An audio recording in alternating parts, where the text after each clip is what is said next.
Es el primero en llegar, el último en marcharse. Va vistiendo su traje gastado de olvido y coraje, el obrero del saber. Por un sueldo modesto va otra vez a clases de una inmensa misión. Debe aportarle a la vida algo de sabiduría con afán de educador.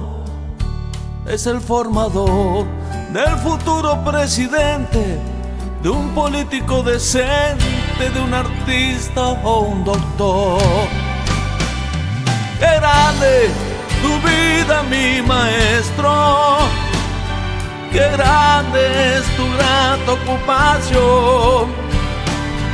Fracciones en mi vida no te olvidan.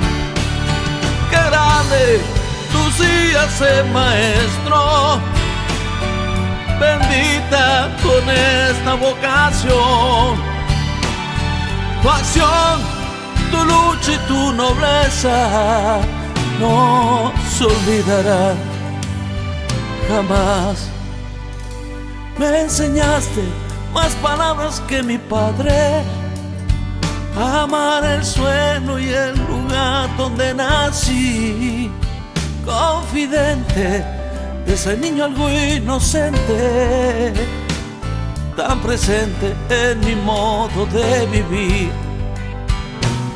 Soñador de un mundo más parejo, escritor de un viejo pizarrón.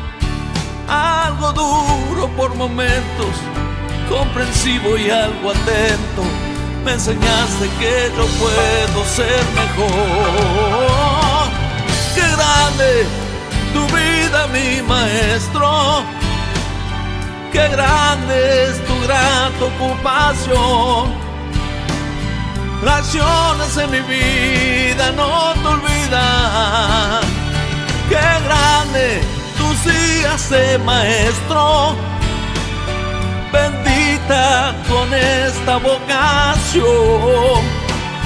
Tu acción, tu lucha y tu nobleza no se olvidará jamás. ¡Qué grande tu vida, mi maestro! ¡Qué grande es tu gran ocupación! Enfrentas al adverso cada día. ¡Qué grande son tus días de maestro! Docente que impulsaste mi motor. Tu historia quedará en nuestra memoria por siempre.